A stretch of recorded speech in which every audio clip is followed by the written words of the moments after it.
banyak orang yang saudaraku ada di gereja tapi tidak mengalami kelahiran baru. Buktinya apa? Dengar firman 1 jam, saudaraku rasa kayak 1 hari. Duduk, saudaraku tidak betah dengar firman. Baca Alkitab baru 1 ayat, dia bilang, kenapa ya setiap kali baca saya sudah mulai mengantuk? Ya karena kau belum lahir baru. Saudara terkasih di dalam Tuhan. Karena orang kalau lahir baru, dia seperti bayi yang rindu air susu yang murni. Maka orang sering bilang, bayi itu kalau menangis hanya ada 2. 1 lapar, 2 minta maaf pipis atau buang air besar. Ya saudaraku, seandainya bayi-bayi itu sudah bisa ngomong sejak lahir, lo kan bilang, tete, susu. Hanya saja dia tidak bisa ngomong kan, hanya cuma, begitu, taruh begini langsung, enak, ya sudah. Itu orang Kristen. Kalau saudara mengalami kelahiran baru, saudara jalan 1 minggu, saudaraku dalam pekerjaan, tapi saudara, udah Tuhan, ini hari Minggu, beta mesti dengar khotbah, beta mesti belajar firman. Kerja sibuk apapun, saudara, ini hari saya belum baca Alkitab, ini hari saya belum dengar firman. Saudara terkasih, saudara akan haus. Itu orang yang mengalami regeneration. Selamat datang di channel YouTube Pendeta Ebenezer Playmo. Jangan lupa subscribe. Firman Tuhan di dalam nama Tuhan Yesus Kristus. Semua kita yang siap dan rindu firman Allah, bersama-sama dengan saya kita berkata, amin. Puji Tuhan, silakan duduk. Baik, pagi hari ini kita akan kembali melanjutkan pembahasan kita atau pelajaran kita mengenai doktrin keselamatan atau doktrin soteriologi. Bapak Ibu Saudara yang terkasih di dalam Tuhan Yesus Kristus, doktrin tentang keselamatan atau ajaran tentang keselamatan ini adalah ajaran yang sangat penting dalam hidup kita semua. Mengapa saya katakan demikian? Karena saudara yang terkasih, manusia ini ya kalau diperhadapkan dengan satu pertanyaan, ya saudara, yaitu mau setelah meninggal ini atau setelah tutup mata, setelah tiada, apa yang kita rindukan, apa yang kita harapkan, saudara yang terkasih di dalam Tuhan. Maka tidak ada yang saudara mau untuk tidak memperoleh yang namanya keselamatan atau sorga setelah tutup mata. Semua orang, ya saudara, baik yang orang tidak kenal Yesus, orang yang kenal Yesus, semua orang saudara itu merindukan keselamatan. Kalau kita memperhatikan teks Alkitab, kita menemukan banyak kasus di mana ketika orang-orang ketemu Yesus lalu kemudian mereka bertanya soal hidup kekal. Misalnya orang kaya yang kita temukan di dalam Injil Matius pasal yang ke-19. Waktu dia datang kepada Yesus, dia bertanya soal bagaimana supaya saya bisa memperoleh hidup kekal. Padahal dia kaya di dunia, tapi ternyata dia masih rasa kurang kalau dia belum memperoleh yang namanya sorga, keselamatan. Karena pasti orang kaya ini sadar juga bahwa suatu saat nanti dia akan tutup mata, dia akan tinggalkan dunia, dan dia mau pergi kemana, saudara? Nah karena itu dia ketika ketemu Yesus, dia bertanya soal hidup yang kekal. Lalu saudara yang terkasih, seorang pemimpin agama Yahudi yang bernama Nikodemus pun demikian. Ketika saudara malam-malam dia datang cari Yesus, hanya satu yang dia pertanyakan, yaitu tentang sorga, tentang kerajaan Allah, tentang hidup kekal, tentang keselamatan. Padahal dia seorang pemimpin agama Yahudi, saudara. Tetapi rupanya kebutuhan akan keselamatan itu masih menjadi suatu tanda tanya di dalam hidupnya. Dia belum memahami dengan pasti arti akhir dari hidupnya itu. Apakah dia nanti masuk surga atau dia masuk neraka? Sehingga dia datang kepada Yesus mempertanyakan soal hal itu. Nah, saudara yang terkasih di dalam Tuhan, di dalam dunia ini kita menemukan banyak sekali doktrin ajaran tentang keselamatan atau tentang soteriologi, ya saudara. Ada ajaran di luaran sana yang mengatakan bahwa oh kamu bisa selamat kalau kamu punya amal banyak, kalau kamu bisa berbuat baik, kalau kamu dapat melakukan yang saudara sungguh-sungguh, ya maka kamu pasti akan beroleh selamat. Nah, pertanyaannya sederhana, siapa manusia di dunia ini yang bisa melakukan seluruh perbuatan baik? Karena Alkitab berkata dengan jelas, untuk masuk sorga itu tidak boleh, saudaraku, tidak sempurna. Harus sempurna. Sempurna dalam apa? Perbuatan baik. Nah, siapa manusia di dunia ini yang bisa sempurna di dalam perbuatan baik? Itu rasanya impossible. Tidak ada seorang pun di bawah kolong langit ini yang bisa sempurna. Ada di luaran sana ajaran tentang keselamatan, saudara yang terkasih dalam Tuhan, yang berbeda-beda.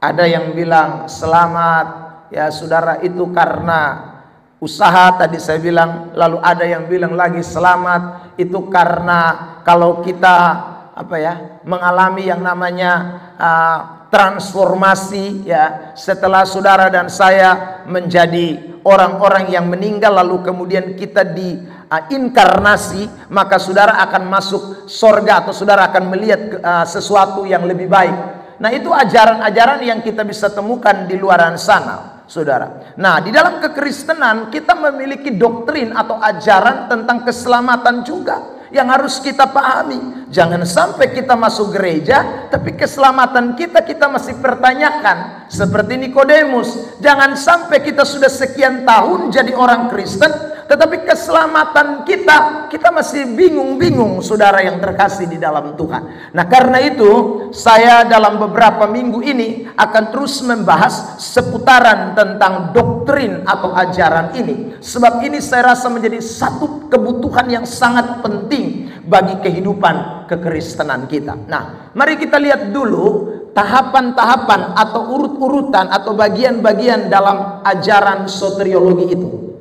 Klik. Yang pertama yaitu kita bicara soal panggilan dan kelahiran baru. Kemarin kita sudah perhatikan, minggu lalu maksud saya, tentang panggilan atau calling itu dalam dua pembahasan, yaitu external calling dan internal calling. Lalu kemudian yang kedua kita akan masuk pada pembahasan tentang pertobatan dan iman atau iman dan pertobatan. Lalu kemudian yang ketiga kita akan masuk pada pembenaran. Lalu yang keempat kita akan masuk pada adopsi atau pengangkatan sebagai anak. Lalu yang kelima kita akan masuk pada pengudusan. Yang keenam kita akan masuk pada ketekunan. Lalu kemudian yang ketujuh kita akan masuk pada pemuliaan. Nah, saudara, ini adalah 7 tingkatan. Maka kalau saya buat dalam suatu tangga urut-urutan, ya saudara yang terkasih di dalam Tuhan, maka kita akan mulai dengan tangga yang pertama atau kelas 1. Kelas 1 di dalam doktrin keselamatan itu yang kita sudah bahas minggu lalu, yaitu tentang panggilan yang eksternal dan panggilan yang internal itu. Dan hari ini kita juga masih ada di tangga 1 karena kita akan belajar tentang kelahiran baru atau regeneration itu, saudaraku. Lalu kemudian nanti berikut kita akan naik ke tangga kedua, kelas kedua. Kita akan masuk dalam iman dan pertobatan, saudara. Lalu baru kita naik pada tingkat yang ketiga, kita akan memperhatikan soal pembenaran. 4, saudara yang terkasih dalam Tuhan, kita akan memperhatikan pengangkatan sebagai anak. 5, saudara, kita akan lihat lagi tentang pengudusan, ya. 6, saudara, kita akan melihat ketekunan. Lalu puncaknya yang ketujuh baru kita akan bicara soal pemuliaan. Nah, ini adalah urut-urutan di dalam keselamatan. Anda tidak bisa langsung naik di kelas 7, tidak bisa tiba-tiba ada di kelas 6, tidak bisa tiba-tiba ada di, saudaraku, pengudusan. Tidak bisa. Ini mesti tahapan yang dilewati. Ini adalah proses yang, saudaraku, merupakan bagian dari urut-urutan seseorang itu ada di dalam keselamatan di dalam Yesus Kristus. Nah, hari ini kita akan perhatikan tentang regeneration itu, ya saudara, atau kelahiran baru. Baik, saudara, ketika bicara soal kelahiran baru, ini juga muncul muncul banyak sekali pengajaran. Ya. Ada kelompok tertentu mengatakan bahwa siapakah orang-orang yang lahir baru itu? Mereka bilang orang yang lahir baru itu adalah orang-orang yang sudah dibaptis, saudara yang terkasih. Dengan cara apa? Diselamkan. Apakah benar demikian? Semua orang yang dibaptis, diselamkan itu sudah mengalami yang namanya kelahiran baru? Jawabannya tidak. Kenapa saya katakan tidak? Banyak orang, saudara yang terkasih, sudah dibaptis, selam, tetapi saudara yang terkasih hidupnya masih lama. Hidupnya masih di dalam kemabukan, masih di dalam pesta pora, masih di dalam kenajisan, padahal katanya sudah dibaptis. Maka kesimpulannya bahwa kelahiran baru bukan karena dibaptis, kelahiran baru bukan karena saudara ditenggelamkan, itu bukan, saudara yang terkasih dalam Tuhan. Kenapa demikian? Orang-orang ini mengatakan bahwa kelahiran baru itu karena dibaptis. Mereka mengangkat ayat di dalam Yohanes pasal yang ketiga, ayat yang kelima. Coba ditampilkan ayat ini buat kita di AC Worship. Yohanes pasal 3 ayat yang kelima, ini tentang Nikodemus, saudara.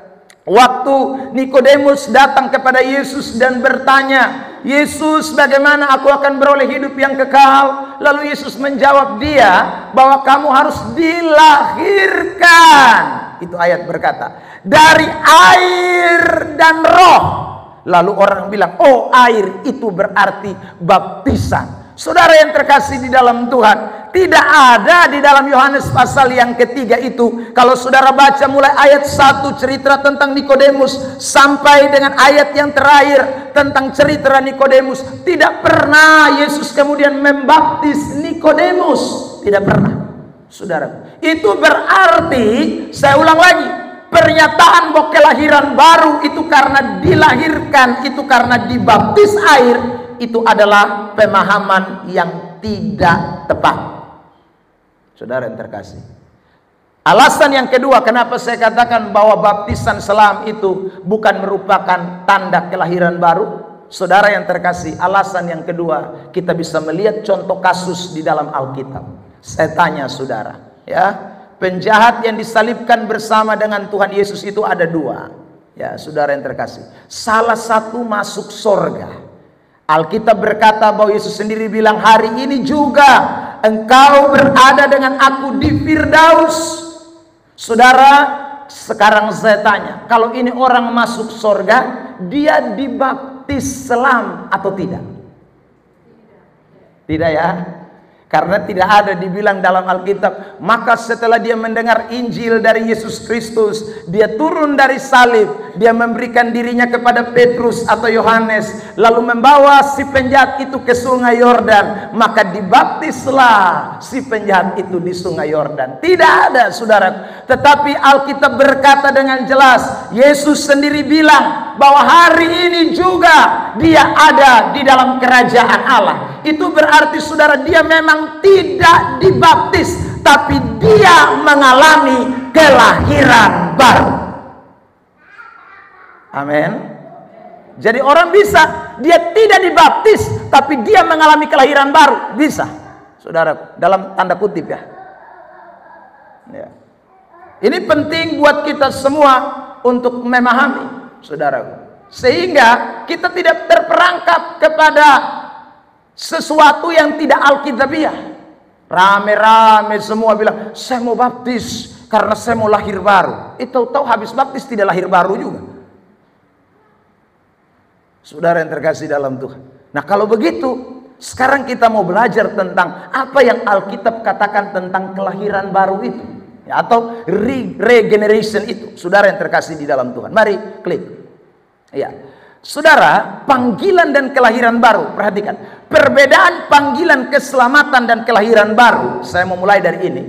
Panggilan keselamatan itu terjadi karena ada dua faktor, faktor eksternal dan faktor internal. Itu saudaraku, panggilan keselamatan. Tetapi kalau kita bicara soal kelahiran baru, itu mutlak hanya kerja secara internal. Kerja Allah, tidak ada intervensi eksternal, tidak ada campur tangan manusia, Tidak ada andil manusia. Kelahiran baru mutlak hanya kerja Allah dalam diri kita. Ada amin? Baptisan ada intervensi manusia. Saudara yang terkasih dalam Tuhan, saya intervensi dengan cara apa? Saudara, saya berikan di grup. Ayo, siapa yang mau memberi diri dibaptis, daftarkanlah sekarang. Itu intervensi. Saudara yang terkasih, itu ada eksternal. Lalu tiba-tiba saudara datang dan bilang, saya mau dibaptis. Ada lagi intervensi eksternal. Saya mulai ajar saudara, bimbing saudara. Ini intervensi eksternal, saudara. Ya, lalu kemudian pada hari hanya saya masuk ke dalam air, lalu saudara masuk ke dalam air, lalu kemudian saudara saya yang melakukan, itu intervensi. Berarti saudara kelahiran baru itu bukanlah baptisan. Saya ulang lagi. Kenapa? Karena kalau kita bicara soal kelahiran baru dalam baptisan, maka itu ada intervensi. Sementara Alkitab, sebentar kita akan lihat, menjelaskan kepada kita bahwa kelahiran baru itu tidak ada intervensi manusia. Mutlak hanya kerja Allah di dalam diri orang itu. Saudara yang terkasih di dalam Tuhan, kenapa tidak ada intervensi manusia di sana? Kenapa manusia tidak punya andil dalam regeneration atau kelahiran baru? Mari kita lihat, saudara yang terkasih. Ini, kita akan bahas ini 3 hal ini. Ya, klik. Ya. Mengapa hanya Allah yang bisa melakukan regeneration? Kita akan lihat dalam khotbah ini. Lalu kita akan temukan juga 2 cara Allah dalam melakukan kelahiran baru atau regeneration. Lalu yang ketiga kita akan lihat tanda, ciri orang yang sudah mengalami kelahiran baru. Kita mulai satu-satu. Mengapa hanya Allah yang bisa melakukan regeneration? Klik. Saudara, semua manusia, tidak tahu besar, kecil, tua, muda, mengalami yang namanya kematian rohani. Kematian total kita. Kita semua mengalami yang namanya kematian secara rohani. Nah, kelahiran baru itu tidak bicara soal kelahiran jasmani. Makanya waktu Yesus bertemu dengan Nikodemus, Nikodemus bilang begini, beta ini sutua.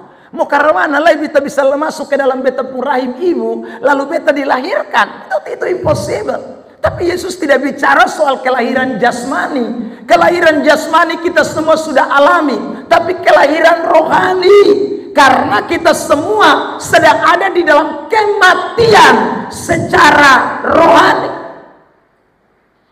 Nah, kalau orang mati, saudara yang terkasih di dalam Tuhan, bagaimana dia bisa mengalami kelahiran dari dirinya atau atas dirinya, atau ada intervensi manusia?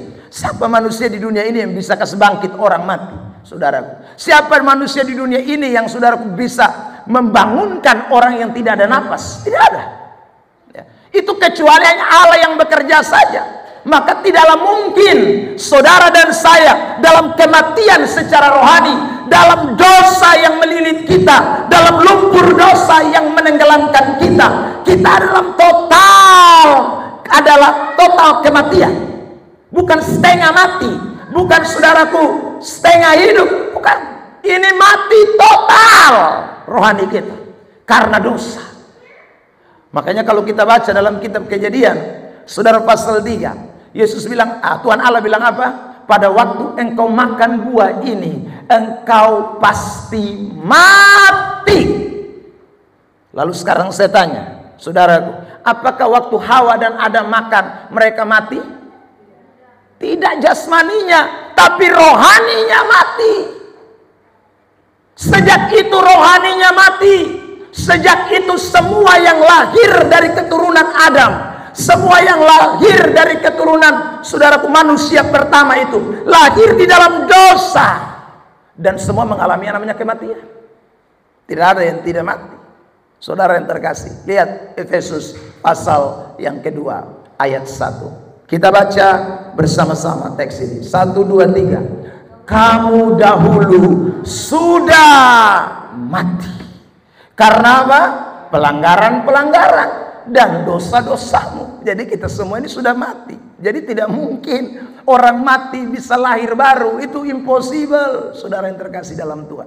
Makanya saya ulang lagi, ini adalah urutan pertama. Bagaimana orang mati bisa beriman? Bagaimana orang mati bisa bertobat? Bagaimana orang mati bisa tekun, kudus? Itu tidak mungkin. Benar, jadi anak Allah tidak mungkin. Maka ini harus dikerjakan Tuhan lebih dulu. Kita yang mati ini harus dihidupkan. Kita yang mati ini harus dibangkitkan. Kita yang mati ini harus dilahirkan kembali. Regeneration. Saudara yang terkasih di dalam Tuhan. Karena itu mari kita lihat sekarang. Allah mulai bekerja di dalam kelahiran atau di dalam regeneration kita. Ya, ini lihat saudaraku. Kita perhatikan ayat-ayat yang membuktikan ini. Ya, ini ada beberapa ayat. Kita mulai. Yohanes 1 ayat 13. Klik. Ya, silakan. 1, 2, 3 jemaat.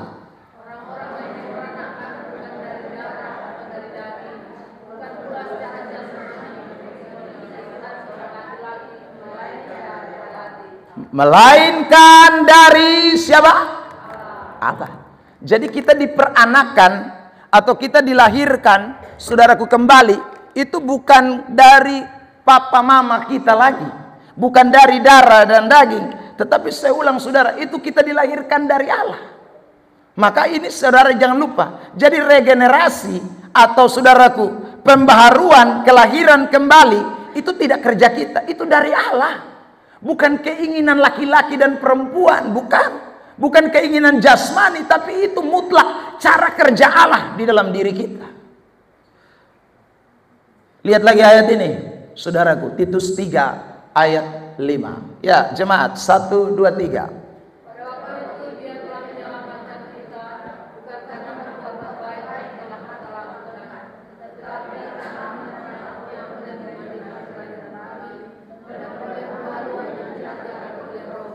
Perhatikan di situ jelas kelahiran kembali yang dikerjakan oleh Roh Kudus.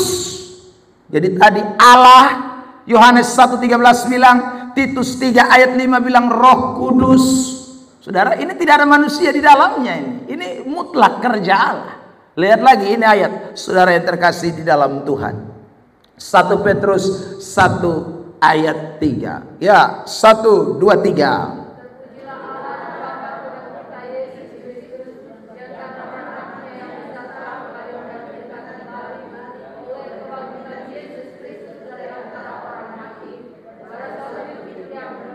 Melahirkan kita kembali di dalam kebangkitan Yesus Kristus.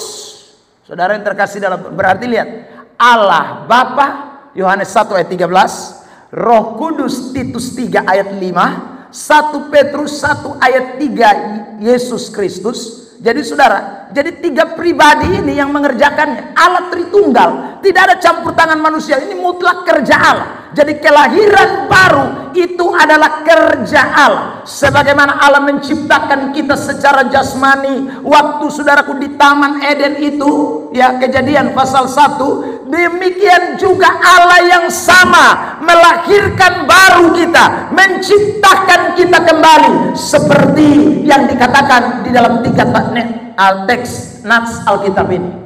Tidak ada campur tangan manusia, saudara yang terkasih dalam Tuhan. Jadi agak bertentangan kalau saudara lahir pertama itu tidak ada campur tangan manusia, lalu tiba-tiba lahir kedua ada campur tangan manusia. Itu agak aneh. Saudara yang terkasih di dalam Tuhan, kita semua yang lahir hari ini itu sama sekali tidak ada intervensi manusia. Maksud saya begini, saudara yang terkasih dalam Tuhan, seandainya saya bisa intervensi dalam kelahiran saya, saudaraku, atau saya sudah ada sebelum saya lahir, saya sudah hidup sebelum saya lahir, saudara yang terkasih dalam Tuhan, maka saya akan bilang sama Tuhan, Tuhan, saya mau lahir, tapi tidak mau di Indonesia dong, saya mau lahir di Amerika, ya kan? Ya, karena saya sudah ada. Saya saudara yang terkasih dalam Tuhan, maka saya akan intervensi Tuhan. Tuhan, saya tidak mau. Lalu yang kedua, Tuhan, saya tidak mau lahir dari bapak orang Alor. Saya tidak mau. Ya, saudara, ya, saya akan gampang karena saya sudah ada. Tapi saudara, fakta yang kita semua sadari bahwa semua kita belum pernah ada. Tuhan yang mengadakan kita, Dia titipkan kita di dalam rahim ibu kita dan tidak ada intervensi apapun. Saudara yang terkasih dalam Tuhan. Ya, meskipun papa mama kita mungkin berdoa, Tuhan tolong bepo anak ini keluar, dia hidung mancung, muka jamplat, ya saudara. Itu saudara. Tapi dia tetap minta sama Tuhan Allah. Kalau Tuhan mau kasih hidung pelat, muka pelat, tidak ada yang bisa protes. Karena saya ulang lagi, tidak ada orang bisa mengintervensi Tuhan dalam ciptaan yang pertama. Kalau ciptaan yang pertama itu tidak ada yang mengintervensi, maka mutlak ciptaan yang kedua, ciptaan baru juga tidak ada intervensi siapapun. Itu mutlak kerja Allah dalam diri saudara dan saya. Beri tepuk tangan terbaik buat Tuhan. Ini ajaran kitab suci, saudara yang terkasih di dalam Tuhan. Jadi bersyukurlah kalau Tuhan sudah menciptakan kita jadi baru. Makanya saudaraku, kekristenan meyakini keselamatan tidak ada di luar Kristus. Kekristenan meyakini bahwa hanya di dalam Yesus saja satu-satunya yang dapat memberikan keselamatan. Karena saya ulang, tanpa Tritunggal Allah, maka tidak jadi kita ciptaan baru. Kita ciptaan lama terus. Saudara yang terkasih di dalam Tuhan. Tapi kita bersyukur sekali lagi, Kristus melakukan itu.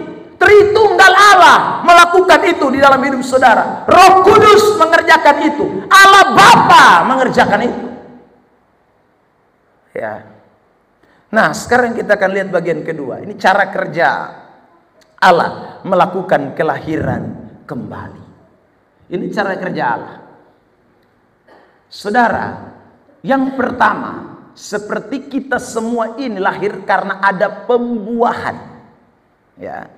Waktu saudara yang terkasih dalam Tuhan, Tuhan menciptakan kita di rahim ibu kita. Itu karena ada pembuahan. Itu cara Tuhan. Jadi Tuhan itu melakukan kelahiran kembali.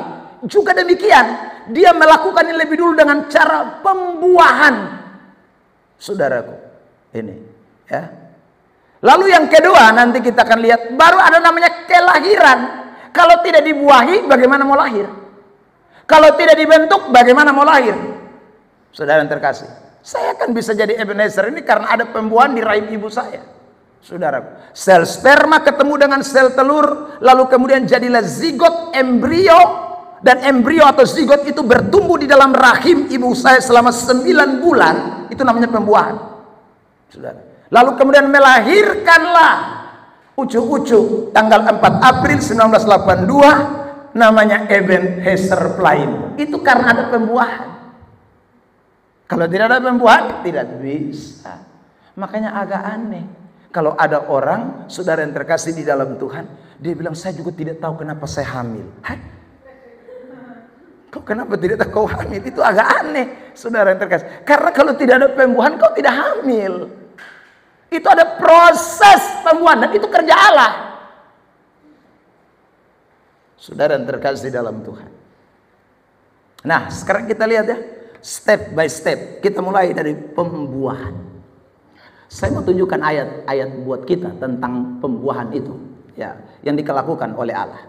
Yakobus pasal 1 ayat 18. Ya, kita baca bersama-sama teks ini. 1, 2, 3. Atas kehendaknya sendiri Ia telah menjadikan kita oleh firman kebenaran, supaya kita pada tingkat yang tertentu menjadi anak sulung di antara semua ciptaannya. Saudara lihat, Allah sendiri, kehendaknya sendiri, tidak ada campur tangan, intervensi manusia, tidak ada itu, saudara.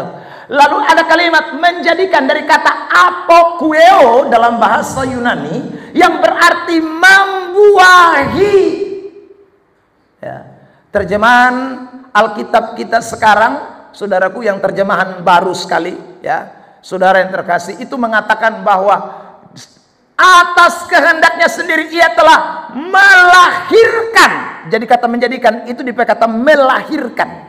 Sekarang dari kata apa? Dari apokueo yang artinya membuahi. Itu Tuhan. Oleh apa? Oleh firman kebenaran. Makanya kemarin saya mulai dengan calling, panggilan eksternal dan panggilan internal. Saudara yang terkasih di dalam Tuhan. Jadi pembuahan itu terjadi ketika ada calling, ada panggilan, saudara yang terkasih dalam Tuhan. Oleh firman Allah, Allah bekerja membuka hati saudara. Allah mulai bekerja memberikan pengertian kepada saudara. Allah mulai bekerja, itu adalah pembuahan yang akan membuat saudara dan saya menjadi ciptaan baru, yang akan diregenerasi yang lama berlalu. Itu karena ada kebenaran firman Allah secara eksternal dan internal, pekerjaan Allah di dalam diri seseorang. Itu pembuahan boleh terjadi. Tanpa itu tidak bisa. Itu Allah punya cara kerja. Saudara yang terkasih di dalam Tuhan. Jadi bukan dengan cara dibaptis, tapi dengan cara, saudaraku, bagaimana Tuhan bekerja dengan firman-Nya secara internal dan secara eksternal itu. Eksternal dari luar lewat pendeta menyampaikan, tetapi secara internal Tuhan mulai buka saudaraku hati. Tuhan mulai saudaraku membuat saudara paham, ya. Tuhan mulai membawa saudara untuk melakukan kebenaran. Itu kerja Allah. Dan orang itu akhirnya mengalami yang namanya regeneration. Itu pembuahan. Saudara, lihat lagi ayat ini. Oh, masih ya. Waktu pemberitaan disampaikan, sudah tadi saya sudah jelaskan. Yang kedua, 1 Yohanes 3 ayat 9. Mari kita baca. Ini juga bicara soal pembuahan, proses di mana orang mau lahir baru itu. Ya. 1 Yohanes 3 ayat 9. 1, 2, 3. Setiap orang yang lahir dari Allah tidak berbuat dosa lagi, sebab benih ilahi. Sampai di situ. Benih dalam bahasa Yunaninya sperma. Saudara, jadi kita tahu kata sperma di dalam ilmu biologis itu karena dari bahasa Yunani. Bahasa Yunani itu sperma itu benih. Ya saudara. Jadi karena ada sperma ilahi, ada benih ilahi. Kalau tidak ada itu, Anda tidak bisa jadi orang lahir baru. Sudah tidak ada. Maka hidupmu lama terus. Karena Tuhan yang bisa membuahi kita. Sorry, dalam tanda kutip ya. Sperma ilahi itu. Benih ilahi itu. Kalau itu benih ilahi tidak ada dalam diri kita, betul mati terus. Itu benih ilahi itu yang bikin betul jadi baru. Makanya tadi Alkitab beritahu kepada kita bahwa saudaraku, Yesus Kristus mengerjakannya lewat kebangkitannya. Sebentar lagi kita akan merayakan Paskah. Jadi benih ilahi itu diberikan. Firman Allah eksternal tadi kita sudah lihat. Jadi saudara, ini kerjasama yang luar biasa untuk melahirbarukan saudara. Pembuahan. Nah, setelah dia sudah melakukan pembuahan, klik. Ya, saya ini kasih tunjuk dulu ini. Ya. Baru akan ada yang namanya kelahiran. Jadi kalau tidak ada pembuahan tidak mungkin lahir. Saudara yang terkasih. Makanya di awal kemarin saya bicara soal calling, panggilan. Eksternal calling itu. Coba lihat lagi. Ini ayat ya. Roma pasal 10. Saudara yang terkasih dalam Tuhan. Kitab Roma pasal 10. Tampilkan di isi worship. Roma pasal 10 mulai ayat yang ke-10. Kita lihat. Sebenarnya nanti mulai ayat 8, tapi saya mau langsung ayat 10 saja dan seterusnya. Karena dengan hati orang percaya dan dibenarkan, dan dengan mulut orang mengaku dan diselamatkan. Ayat yang ke-11. Karena kitab suci berkata, barang siapa yang percaya kepada dia tidak akan dipermalukan. Ayat 12, jemaat minta tolong. 1, 2, 3.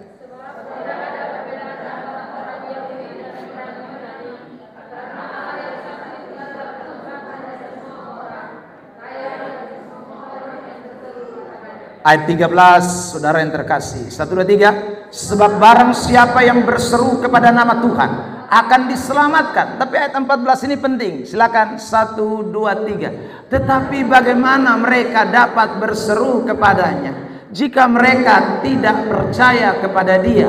Bagaimana mereka dapat percaya kepada dia jika mereka tidak mendengar tentang dia? Bagaimana mereka mendengar tentang dia jika tidak ada yang memberitakannya? Jadi saudara lihat, rupanya Tuhan memang mau melahirbarukan seseorang, tapi dia mulai dari external calling.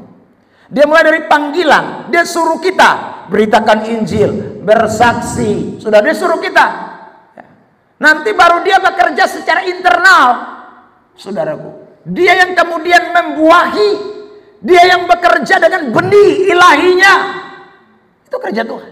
Tapi kita disuruh dulu beritakan, bersaksi. Dia suruh kita, saudara yang terkasih. Tapi dia yang nanti kerja. Makanya kemarin tuh minggu lalu saya sudah bahas tentang bagaimana internal calling, panggilan dari dalam itu begitu kuat. Karena panggilan dari dalam ini akan bekerja sama dengan regeneration atau pembuahan dan kelahiran. Sebab tanpa itu tidak bisa. Ini tahapannya ini, saudara. Ya, sekarang kita lihat tentang kelahiran. Oke, kembali ke slide kita.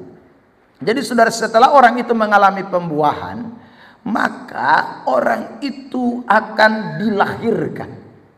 Seperti kita 9 bulan di dalam kandungan ibu kita, setelah itu kita lahir, saudara.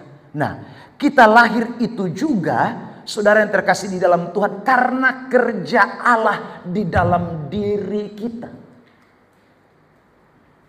Saudara yang terkasih di dalam Tuhan, ya.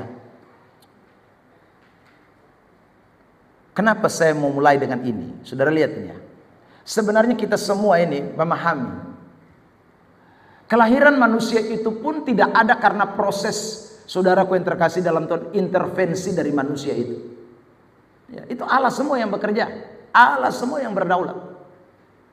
Sekarang ini baru ada yang namanya bidan, orang yang disebut saudaraku dokter dan lain sebagainya. Tapi apakah mereka yang melahirkan? Bukan, Tuhan yang melahirkan.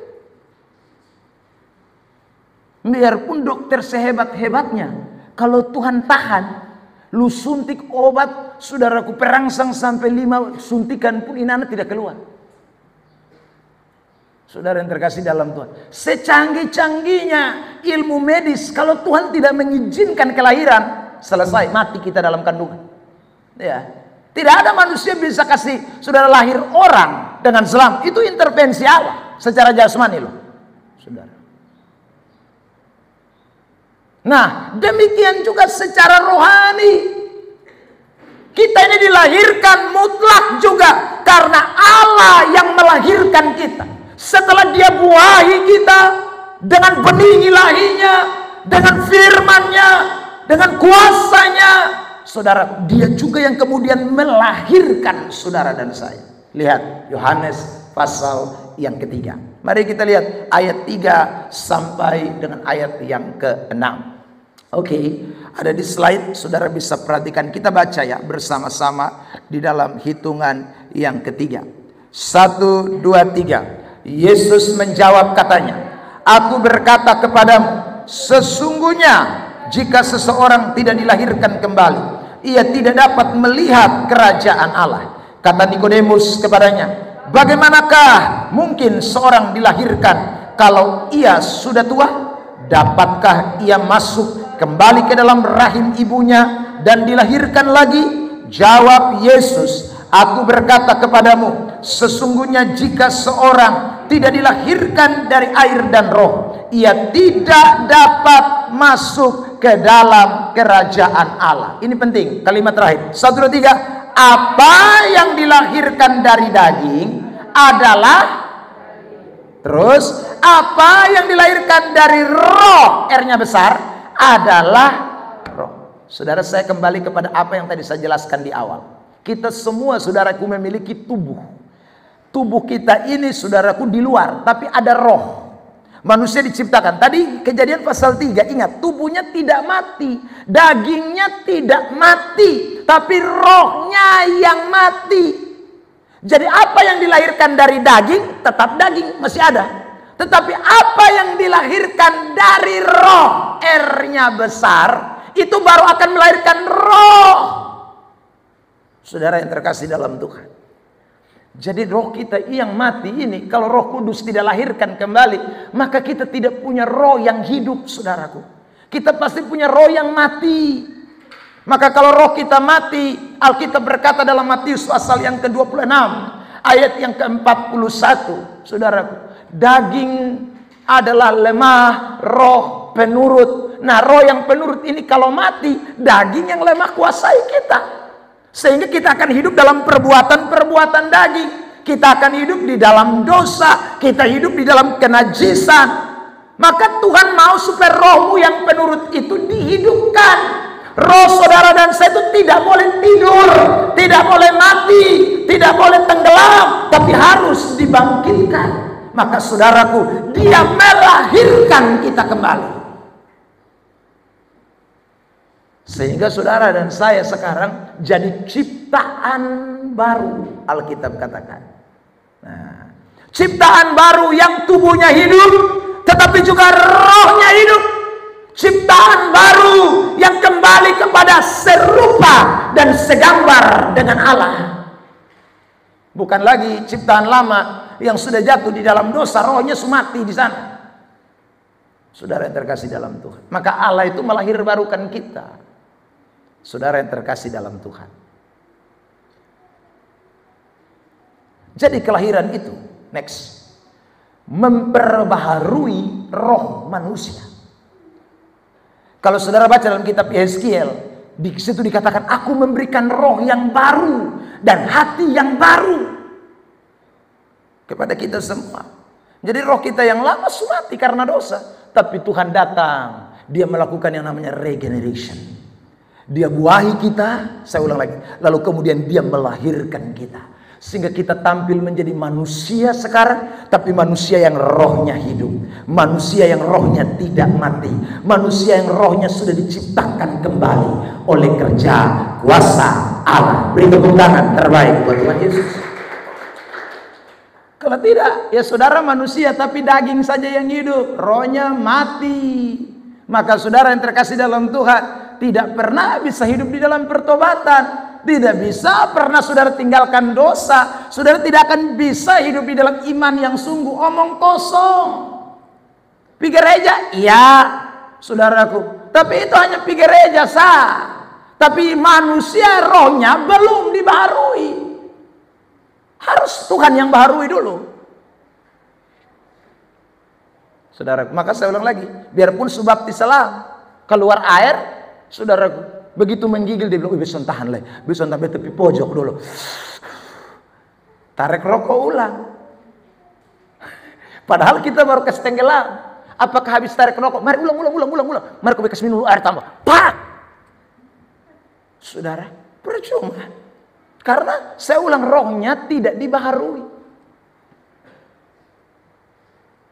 Makanya saudara, kalau kita bicara setegas-tegasnya soal baptisan, saudara yang terkasih dalam Tuhan, baptisan itu makanya disebut tanda pertobatan. Kalau disebut tanda pertobatan berarti bertobat dulu, baru dibaptis. Harusnya orang yang sadar itu, dia saudaraku alami dulu kelahiran baru kau kasih masuk ke diri di situ dibaptis. Saudaraku, tapi kan siapa manusia ini yang tahu kalau si A lahir baru, si B lahir baru, datang kan tiba-tiba, Bapak, aku ingin menyerahkan diriku dibaptis. Ya sudah, kita lakukan saja secara eksternal. Tapi sebenarnya kamu punya tanggung jawab dengan Tuhan. Maka betapa pentingnya roh manusia kita ini diperbaharui. Saya ulang, ini mutlak kerja Allah. Next, kita lihat ini. 1 Yohanes pasal 5 ayat 1. 1 Yohanes 5 ayat 1. Kembali kita baca ini ayat ya. Bersama-sama dalam hitungan ketiga. Setiap orang yang percaya bahwa Yesus adalah Kristus lahir dari. Kalau saudara baca ini ayat, pertanyaannya begini, percaya dulu baru lahir atau lahir dulu baru percaya?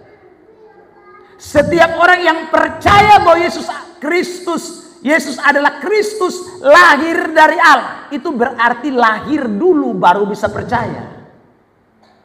Tidak ada percaya dulu baru lahir, saudara. Jadi orang yang mengalami regeneration, lahir baru, itu punya iman yang sejati. Imannya bukan iman ece-ece, percayanya percaya sejati, bukan KTP. Percayanya percaya sungguh-sungguh. Klik, saudara yang terkasih dalam Tuhan. Ya.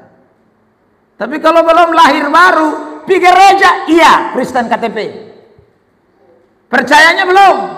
Siapa-siapa saja saya sebut mereka, Don Ditan, Ruben, Onsu, siapa lagi? Itu tuh percaya palsu karena belum lahir baru.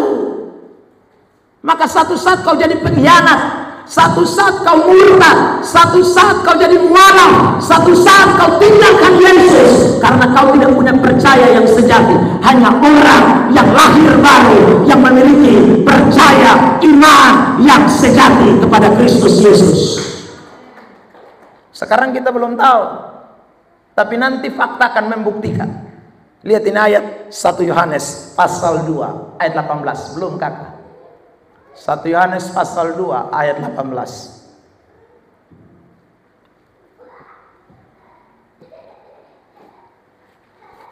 1 Yohanes 2 ayat 18 mulai. Itu Roma kakak. 1 Yohanes 2 ayat 18.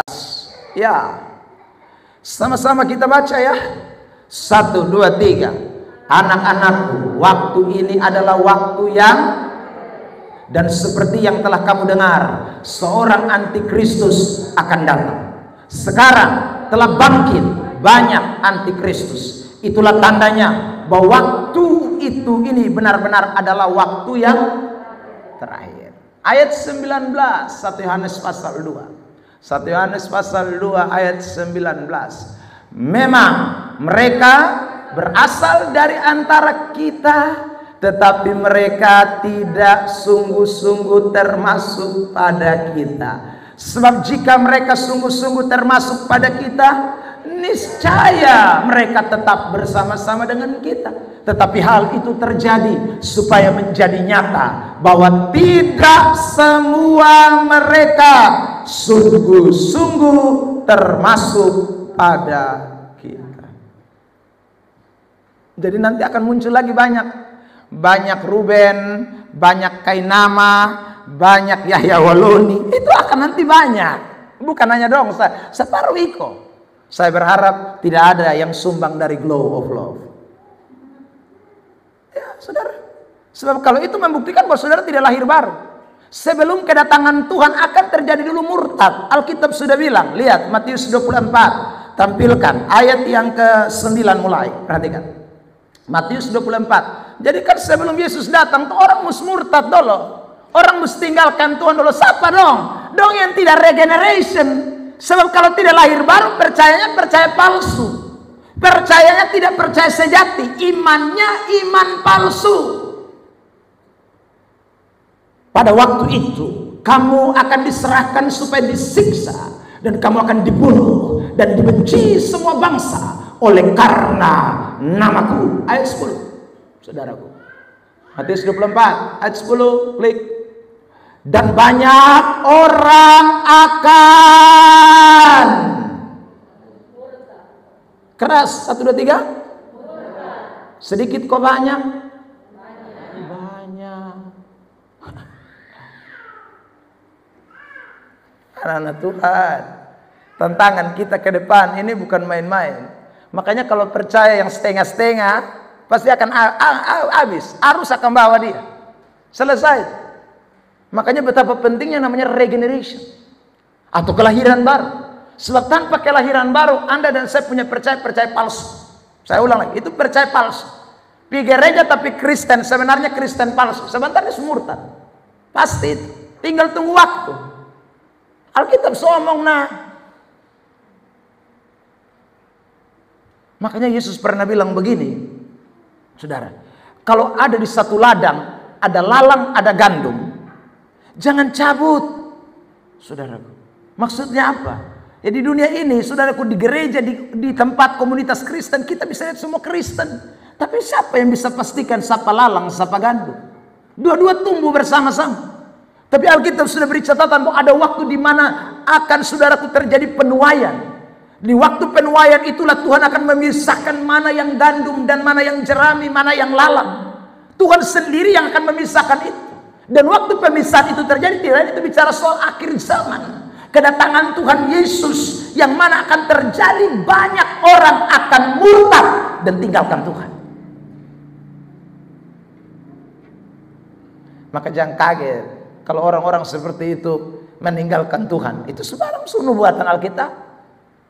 Karena memang mereka Kristen palsu, Kristen yang tidak sejati. Mereka tidak mengalami yang namanya kelahiran kembali, regeneration, tidak alami itu. Kelas 1-nya tidak lolos, bagaimana mau naik kelas 3, kelas 4, kelas 5, dan apalagi kelas 7 yang tadi pemuliaan. Kelas 1 seson tamat nah.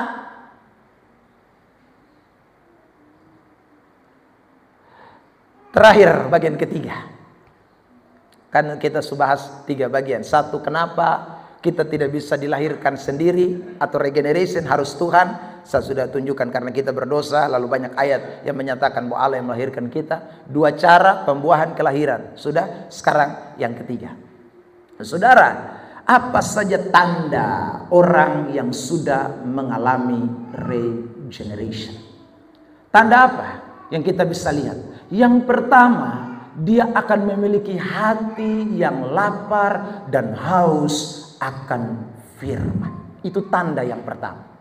Jadi kalau orang itu sudah mengalami yang namanya kelahiran baru, orang itu sudah dilahirkan oleh Tuhan, saudaraku yang terkasih, dia akan betul-betul memiliki kerinduan yang sangat terhadap firman Tuhan. Firman Allah itu dia rasa kalau dia tidak dapat 1 hari, itu dia lapar, dia haus. Kalau dia tidak dengar khotbah, kalau dia tidak baca Alkitab, kalau dia tidak merenungkan firman, itu rasanya dia hari ini, saudaraku, tidak dipuaskan, lapar dia, loyo dia. Itu tanda orang yang mengalami kelahiran baru. Ayatnya ada? Ada. Mari kita lihat, saudara yang terkasih dalam Tuhan. Klik 1 Petrus 2 ayat 2. 1, 2, 3. Jadilah sama seperti yang selalu ingin akan apa? Bayi yang baru lahir. Ingat tadi saya sudah mulai dengan kelahiran. Jadi adakah orang yang saudaraku lahir atau bayi yang lahir, dia tidak kepengen tetek mamanya, dia tidak mau susu mamanya, itu bayi alien. Saudara yang terkasih, bayi manusia semua kepengen tetek, susu dari ASI ibunya, itu pasti. Maka demikian juga dengan orang yang mengalami kelahiran baru. Alkitab berkata, dia seperti bayi yang lahir, yang merindukan air susu yang murni, dan itu adalah firman Tuhan. Ada amin? Ya, saudara yang terkasih di dalam Tuhan, meskipun itu baik, kita tidak pernah perkenalkan ini tete, ini susu, tetap dia akan minum, saudaraku. Dia sendiri cari. Dia sendiri cari. Kenapa? Karena memang air susu itu dipengen. Jadi orang kalau sudah lahir baru, itu dia kepengen dengar khotbah itu terus, mau baca Alkitab, pokoknya terus, tidak berhenti. Karena saudaraku, dia betul-betul bayi yang sudah dilahirkan kembali. Maka banyak orang yang saudaraku ada di gereja tapi tidak mengalami kelahiran baru. Buktinya apa? Dengar firman 1 jam, saudaraku rasa ke 1 hari. Duduk, saudaraku tidak betah dengar firman. Baca Alkitab baru 1 ayat, dia bilang, kenapa ya setiap kali baca saya mulai mengantuk? Ya karena kau belum lahir baru. Saudara yang terkasih di dalam Tuhan, karena orang kalau lahir baru, dia seperti bayi yang rindu air susu yang murni. Maka orang sering bilang, bayi itu kalau menangis hanya ada 2. 1 lapar, 2 minta maaf pipis atau buang air besar. Ya saudaraku, seandainya bayi-bayi itu sudah bisa ngomong sejak lahir, dia kan bilang, tete, susu. Hanya saja dia tidak bisa ngomong kan, hanya cuma begitu taruh begini langsung enak. Ya saudara, itu orang Kristen. Kalau saudara mengalami kelahiran baru, saudara jalan 1 minggu, saudaraku dalam pekerjaan, tapi saudara, udah Tuhan, ini hari Minggu, beta mesti beta mesti dengar khotbah, beta mesti belajar firman. Kerja sibuk apapun, saudara, aduh ini hari saya belum baca Alkitab, ini hari saya belum dengar firman. Saudara terkasih, saudara akan haus. Itu orang yang mengalami regeneration. Amin. Saudaraku, kemarin saya khotbah di LP. Habis khotbah, saudaraku, kami mau keluar dari itu gereja. Lalu kemudian salah satu orang senggol saya begini, Pak Pendeta, kenapa? Itu sana tuh, ditunjuk salah satu warga binaan. Ya, itu hari Pak Mel khotbah di Betapung Persekutuan. Pak Mel omong, ya, jangan selingkuh. Jangan selingkuh. Begitu omong jangan selingkuh, dia angkat Alkitab, dia bangun jalan. Saudara tahu, 2 bulan setelah dia angkat Alkitab itu, dia kedapatan melakukan perzinahan. Dan masuk perkosa anak di bawah umur. Kenapa? Kalau kau tidak mau dengar firman, kau anti firman Allah, kau memang orang belum lahir baru, kau tidak lama lagi. Saudara yang terkasih dalam Tuhan, tidak tahu hukuman berapa. Yang kasih tahu saya ini, saudara, dia kebetulan hadir pas waktu pendeta Mel khotbah dan dia lihat itu orang.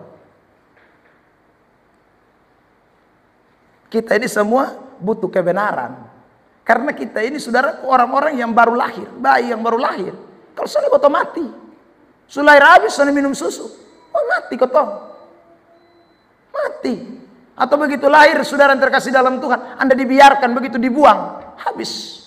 Tapi Tuhan tahu, bayi yang baru lahir itu harus selalu ingin air susu yang murni, yang rohani, supaya olehnya kamu bertumbuh, olehnya kamu diselamatkan, olehnya kamu beroleh hidup kekal, olehnya kamu dibaharui, olehnya kamu berbahagia. Saudara yang terkasih dalam Tuhan, maka itu penting sekali, anak-anak Tuhan. Jadi ini ciri yang kita bisa lihat, ya. Jadi Anda dan saya ingat baik-baik itu. Kalau kita sudah mengalami kelahiran baru, ciri ini pasti melekat dalam hidup saudara. Seperti jemaat yang ada di Berea yang suka kita angkat menjadi contoh, ya. Mereka itu selalu mau belajar firman, selalu rindu kebenaran. Kisah 17 ayat yang ke-10. Ambilkan di isi worship. Kisah 17 ayat 10. Saudara yang terkasih di dalam Tuhan, Kisah 17 ayat yang ke-10. Ya. 11, sorry. Ya, ayat 11 saja langsung. Kisah 17 ayat 11. Orang-orang Yahudi di kota itu lebih baik hatinya daripada orang-orang Yahudi di Tesalonika, karena mereka menerima firman itu dengan segala kerelaan hati. Dan ini garis bawah, setiap hari mereka menyelidiki kitab suci. Itu saudara yang terkasih. Itu kenapa? Ya karena orang ini mengalami yang namanya kelahiran baru, regeneration. Itu yang bikin mereka setiap hari rindu air susu, rindu air susu, rindu air susu. Tidak pernah berhenti, setiap hari. Ya. Kisah Rasul pasal 2 sama, jemaat mula-mula juga begitu kan? Begitu bertobat, beri diri, dibaptis, alami kelahiran baru, apa yang terjadi? Kisah pasal 2 mulai ayat 40. Tampilkan Kisah pasal 2 ayat yang ke-40. Dan dengan banyak perkataan lain lagi, ia memberi suatu kesaksian yang sungguh-sungguh, dan ia mengecam dan menasihati mereka, katanya, berilah dirimu diselamatkan dari angkatan yang jahat ini. 41-42. Saudara, orang-orang yang menerima perkataannya itu memberi diri dibaptis, dan pada hari itu jumlah mereka bertambah kira-kira 3.000 jiwa. 42. Mereka bertekun, garis bawah itu kalimat, dalam pengajaran rasul-rasul dan dalam persekutuan, dan mereka selalu berkumpul untuk memecahkan roti dan berdoa. Bertekun dalam pengajaran. Apa pengajaran rasul-rasul? Ya firman Allah. Jadi tiap hari mereka datang kumpul, tiap hari mereka belajar firman, Kenapa? Karena mereka bayi yang baru lahir, yang merindukan air susu yang murni. Itulah kelahiran baru. Jadi gampang kita bisa cek kita pun diri masing-masing. Oh Tuhan, ternyata saya selama ini pergi gereja tapi belum lahir baru. Buktinya, saya kalau dengar firman malas, baca Alkitab ngantuk, dengar firman bosan. Tapi kalau cerita ngerumpi 5 jam saya stay. Saudara yang terkasih, Anda belum lahir baru.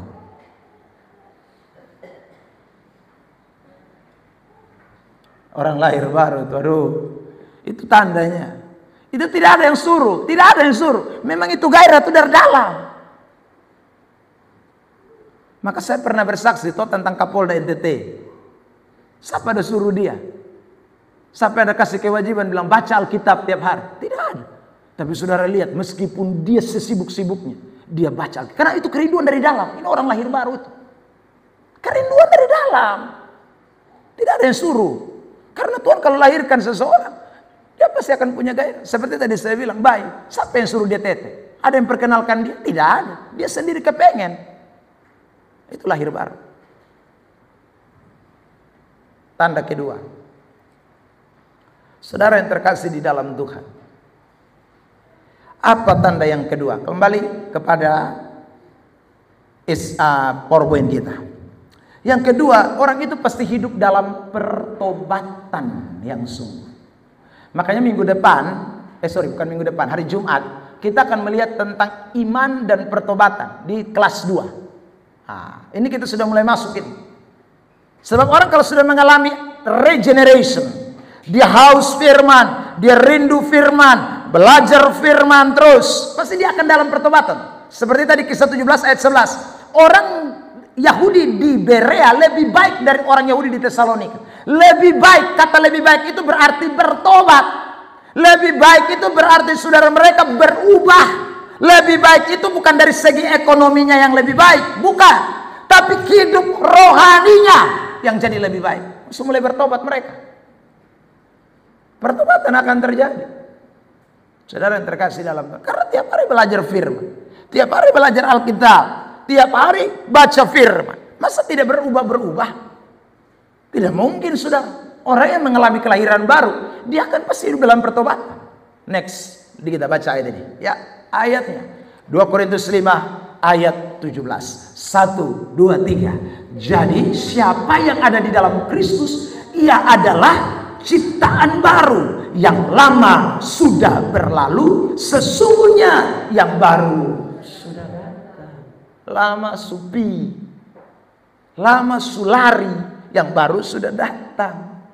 Hidup kita jadi baru, saudara yang terkasih dalam Tuhan. Bertobat sungguh-sungguh. Ya, makanya orang yang mengalami kelahiran baru, saya ulang lagi, pasti waktu lama dia isap rokok, waktu baru sekarang dia tidak isap rokok lagi. Waktu lama dulu saudara yang terkasih dalam Tuhan dia tukang bersinah, sekarang dia tidak hidup dalam persinahan lagi. Waktu lama dulu dia pemalas gereja, sekarang dia rajin gereja. Waktu lama dulu saudara yang terkasih dalam Tuhan dia tidak betah di hadirat Tuhan, padahal sudah Kristen sejak lahir, tapi sekarang dia betah di hadirat Tuhan. Saudara yang terkasih dalam Tuhan, kemarin juga saya sebelum masuk, karena saya datang lebih awal dengan ada satu anak Tuhan, dia bilang begini, Pak Pendeta, saya suka gereja-gereja yang kalau khotbahnya lama. Makanya saya tuh cari gereja yang khotbah lama. Di saya pun gereja tuh khotbahnya hanya cuma 15 menit, karena sudah patokan ibadat kita hanya 1 jam. Jadi menyanyi, tiba-tiba firman 15 menit kita sudah habis. Wih, saya tidak bisa Pak Pendeta. Makanya saya suka pergi gereja yang khotbahnya lama, firman Tuhan disampaikan dengan jelas. Kalau khotbah 15 menit, Pak Pendeta saya dapat apa? Wah, saya lihat orang ini saudaraku, dia tahu arti menjadi ciptaan baru. Selesai saya saudaraku pelayanan kemarin, ada seorang tulis kertas, sepotong anak, itu kertas masih saya simpan di mobil, saudara. Dia datang pegang tangan, lalu kemudian dia kasih kertas itu di tangan saya. Pak Pendeta, nanti sampai rumah baca ya, saudara. Karena kami sudah jam 12, sudah azan, sudah berteriak orang mau sholat, saudara. Akhirnya kami stop dan kami buru-buru harus keluar dari LP, saudara. Jadi dia tidak sempat ngomong, tapi dia sudah tulis di kertas. Sampai di mobil saya penasaran, dia tulis apa, saudara. Saya langsung belum berangkat saya baca. Shalom Pak Pendeta. Saya bersyukur saya di LP. Dan di LP sekarang saya lagi sekolah teologi. Saya akan keluar untuk melayani Tuhan Pak Pendeta. Ya. Tapi nanti kalau saya keluar dia bilang bulan September 2025, tanggalnya dia tidak sebut. Saudara, saya minta Bapak Pendeta datang kunjungi saya. rumah saya di NPD, nama saya ini. Saudara yang terkasih. Lalu kemudian dia kasih nomor handphone di bawahnya. Wah, berarti saudaraku, lewat jeruji besi, lewat saudaraku Tuhan izinkan dia ada di penjara. Dia menyadari tentang siapa Tuhan di dalam diri. Dia meninggalkan manusia yang lama. Dia ini orang yang mengalami kelahiran baru. Saudara, sekarang dia memberi hidupnya kepada Tuhan. Dia menjadi ciptaan baru. Saudara yang terkasih dalam Tuhan. Ya. Sebelum COVID, saudara, saya kan rutin pelayanan di LP. Ada satu orang saya ketemu, dia bolak-balik. Ya. Lalu saya tanya dia begini, kakak, kenapa? Kok beta rasa 2 tahun lalu lu sudah keluar, kenapa lu ada lagi di sini? Dia bilang, itu sudah bapak. Saya ini kalau lihat orang motor parkir, saya tidak bisa tahan bapak. Dia itu hanya pencurian motor saja. Dia pun kasus curi motor. Ya sudah. Jadi dia masuk bui 3 kali sudah. Hanya kasus curi motor. Ya, saudara. Karena dia bilang, bapak saya kalau lihat orang pemotor saya tidak bisa tahan. Apalagi kalau kunci tak gantung. Tadi jangan sampai ada yang parkir kunci tak gantung. Ya sudah. Itu dia akan langsung. Dia langsung angka bawah. Nah, beta ini ada kepengen mau bertobat bapak, tapi beta ini kenapa setiap kali lihat orang pemotor curi, lihat orang pemotor curi? Beta bilang, saudara yang terkasih dalam Tuhan, hanya Tuhan yang bisa kerja di dalam hatimu dan merubah hidupmu. Kami ini hanya alat Tuhan, berdoa, kasih tahu firman. Tapi kalau Tuhan kamu tidak berikan kesempatan untuk merubah hidupmu, bagaimana? Bersyukur saudara, sekarang saya pergi sudah tidak ketemu dia lagi. Puji Tuhan, saya berharap dia sudah menjadi ciptaan baru. Kalau belum mati dan sampai dia sudah meninggal, karena saya belum tanya di nomor handphone, itu saudara. Kalau dia belum mati, tapi ada beberapa orang yang saudaraku jadi orang yang sia-sia, menyanyiakan kesempatan. Tetap ada dalam ciptaan lama, sudah meninggal dunia. Waduh, neraka. Makanya anak-anak Tuhan, kita betul-betul harus mengalami namanya regeneration. Tanpa regeneration, ciptaan baru tidak akan pernah datang. Lama terus. Saudara yang terkasih dalam Tuhan. Ya toh? Makanya saya bilang toh nanti jalan salib saudara lihat. Habis jalan salib itu semua prosesinya itu alkitabiah. Ya toh? Semua alkitabiah. Tapi beberapa tahun yang lalu hari Jumat saya sampaikan, saya kan ikuti sampai terakhir. Wih, tiba-tiba sampai di atas. Wih, setelah mengatakan sudah selesai, ya, ke dalam tanganmu kuserahkan nyawaku. Ya toh? Selesai itu dia bilang, wih, kasih rokok dulu, tiba-tiba mulut coba kata dari tadi ini. Hai, Yesus setelah mengatakan sudah selesai, mulut bagatal dan kemudian minta rokok. Setelah itu malam putri-putri Yerusalem, saudaraku, apalagi penjahat-penjahat dan semua, Yesus Kristus duduk di bawah dan kemudian putar lagu disko, pesta sampai pagi. Itu ada dalam Alkitab. Ya, itulah orang yang tidak mengalami regeneration. Kalau tidak mengalami kelahiran baru, akan begitu terus. Dia sama kayak mata rantai, siklus yang bata putar begitu terus. Sampai kiamat akan begitu terus. Hidup tidak akan jadi berubah. Tidak mungkin jadi ciptaan baru.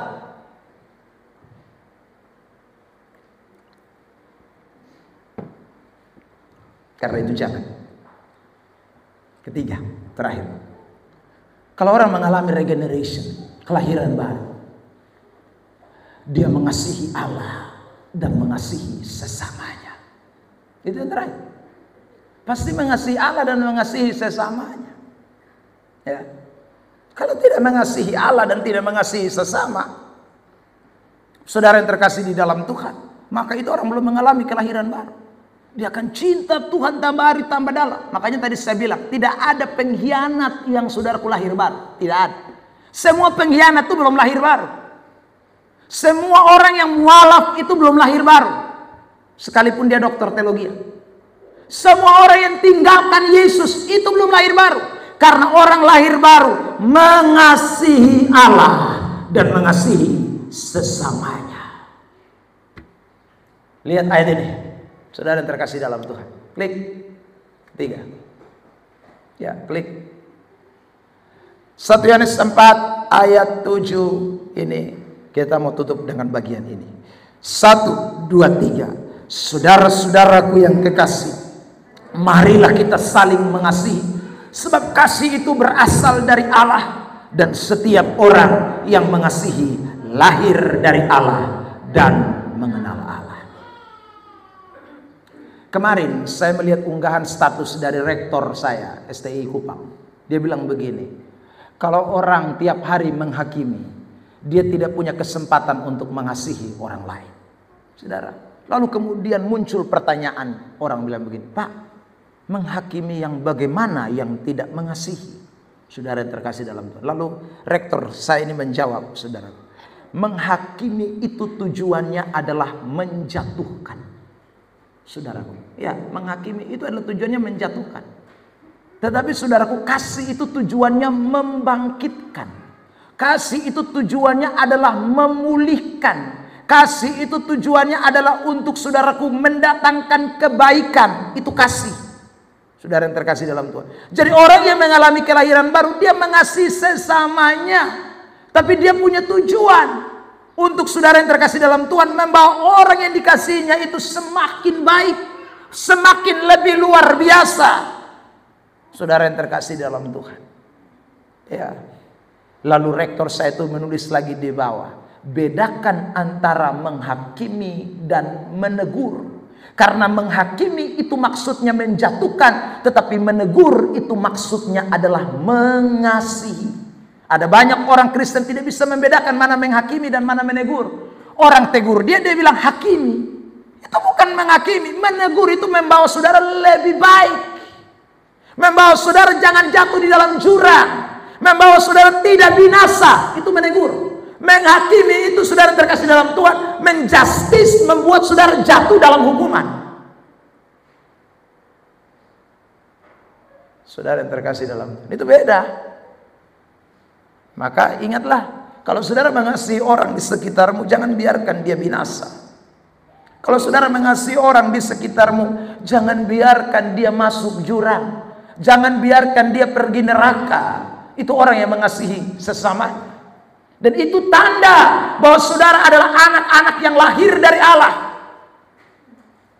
Kita bukan hanya mengenal Allah, kita bukan hanya mengasihi Allah, tetapi mengasihi sesama kita. Kita tidak mau ada yang binasa.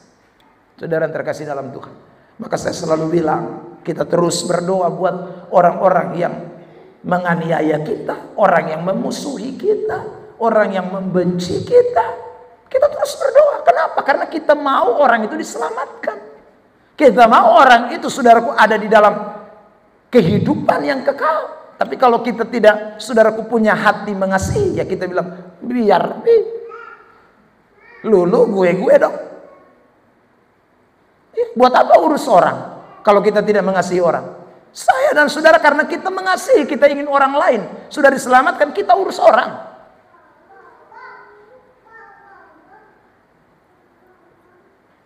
Nah, karena itu pada kesempatan ini, hanya yang bisa mengasihi adalah orang-orang yang regeneration.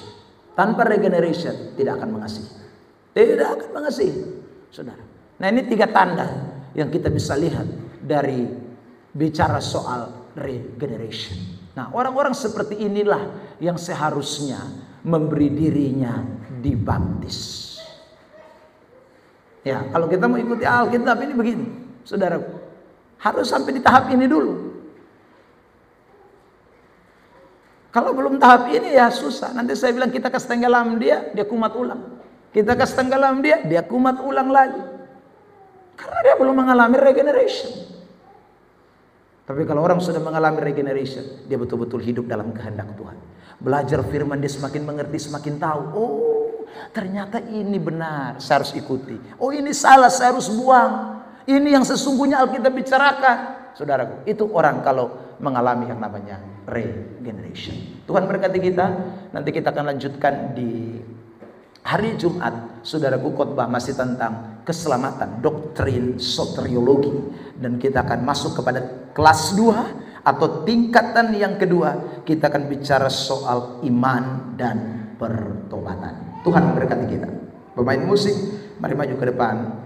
Singers WL, kita mau mengucap syukur.